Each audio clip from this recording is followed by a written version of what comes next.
Good afternoon, everyone. Welcome to my channel. I am Bill W, and this is at Bill's Diecast 306. We have a small assortment of machines for you today. We will start with the hair splitter Volkswagen Golf or Rabbit. I'm gonna go Rabbit because of the word hair, H-A-R-E. These are three specimens of the four-wheeled creature. This is the most recent from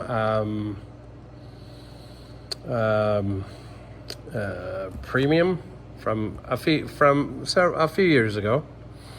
So we have this guy here where he's got the chip, and that's where his clip would be to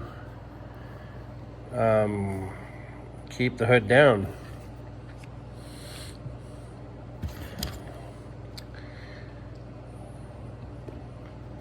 I like this guy because of no plastic hood and all of that. It stays up very well, and there you go. Now on these other two white and black machines, we had the spare tire and almost two fog lights, but the spare tire just got used and they forgot to put it back. So we got those guys. We have this nice Ford wagon by the Yat Ming brand. Nice little specimen. Could be a Ford LTD.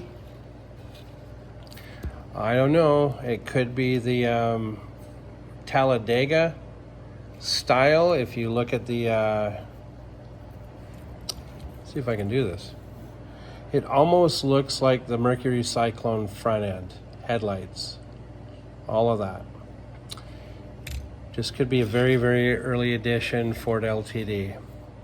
So we have that guy with the wood grain, and most times wood grains would be gotten rid of because playwear, lots of playwear, and the wood grain is in not too bad a condition, unfortunately. This is as far as it goes without blurring in front of the lens. Okay, this next machine, IndyCar, the No Fear name through Mattel, mid to late 90s. And you did see a lot of the No Fear name all over the place, whether it was clothing, runners, just all sorts of cool marketing for the No Fear branding. These guys are available, and I do want to say thank you everybody for subscribing, for sharing, for hitting that notification bell, for commenting. Very, very awesome. Thank you for the support and the appreciation. Still learning, even though I've been doing this a bit, and all of that. Unfortunately, I'm not going to fiddle fart with this back seized wheel. It looks like it's one of those that's either a badly seized wheel or with a little finagling can find its rollability. And sorry if I use made up words. The Spacer Racer, not a bad machine. Very, very cool to have in your collection. And these guys can be shipped anywhere in the world for your collections, dioramas, all of it. So we have bad tickle. BMW M1. They call it the wind splitter. And here's what you have, the nice chrome or antifreeze green paint. Cool, the hot, ultra hots or hot ones. I really need to know my wheels. It's either the ultra hots or the hot ones. I think it's ultra hots. Very, very nice wheels. Not bad. Not heavily played with. Some play wear, we'll just put it that way. And the decal on the hood and roof, pretty good. Gonna park you gently because I don't need to have demolition derby. Now this early dragster is by the Tootsie Toy Company, and I believe Tootsie Toy was out of Chicago back in the early days. Very, very nice piece. Correct me if I'm wrong. I believe I had read that it was out of the Chicago, Illinois area, or Illinois. Not bad for an early specimen of race machine. Like I say, it's a Tootsie Toy, and Tootsie Toy vehicles are more of the 136 and larger cars and vehicles. This is your 164 size, or a tad smaller than 164. Now, we have the dual engine slingshot dragster from super fast Matchbox, most likely the Matchbox division, and missing the exhaust out of the first engine area,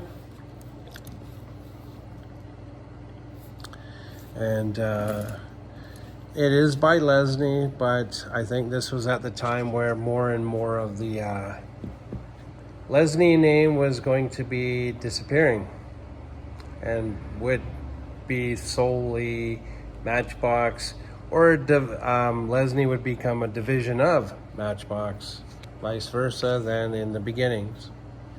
So we have the driver. Most times the drivers are gone. They just call it a day. Hard playware, just says I'm done. But the graphics, the decals, other than the the exhaust missing on the first engine, this is not a bad piece. Not a bad piece at all. Now we have a blown Camaro. Now this has a couple of different bases on them. Now this is a blown Camaro. I have a Z28 Camaro that I had picked up 30 years ago, and the base said Z28. This is a blown Camaro. In the package it said, and it's the black one, Z28. Now, for those of you who are very familiar with these Camaros, that is definitely not a 74 blown Camaro. Now, I'm not sure where the 74 comes from. I would assume big time it is a error. So there you have it, 74 blown Camaro on a mid 80s or early 80s Z28. Also, this would possibly be, because it doesn't say Z28, the Berlinetta. That would be, I believe, more of a higher end Camaro, question mark. So there you have it, guys, a very small amount of vintage machines. Thank you for attending this episode. Very much appreciative. Thank you for all who have attended, who are following me on this cruise. I have so much and so many more machines to put out there. I just started my last video, 57 Chevys. Unfortunately, it's not easy for me to collect something, one particular vehicle, and all of a sudden, after 20 some odd years, 26 years, move them along to other collections. But it's what happens. You, as a collector, you sort of take a bit of time to put it in, in your mind that it's time to move them to new homes. So I will be doing more of the vintage out of one of the display cases. I will be doing another video very soon of the 57 Chevys. I will have a link in the description for the website on where you can purchase these guys and hopefully make them your own. I'm going to say thank you for watching. I hope everybody had a really good weekend, and hopefully everybody has some very interesting things coming up this weekend. Comment, share, subscribe. That all helps. The notification bell is to say, hey, that guy has more episodes on the way up. So I'm in this for the long haul. I'm not doing this for a temporary. It is long haul. So have a wonderful day. Have a good evening. My apologies for the shaky. And see you in the next episode. Bye for now.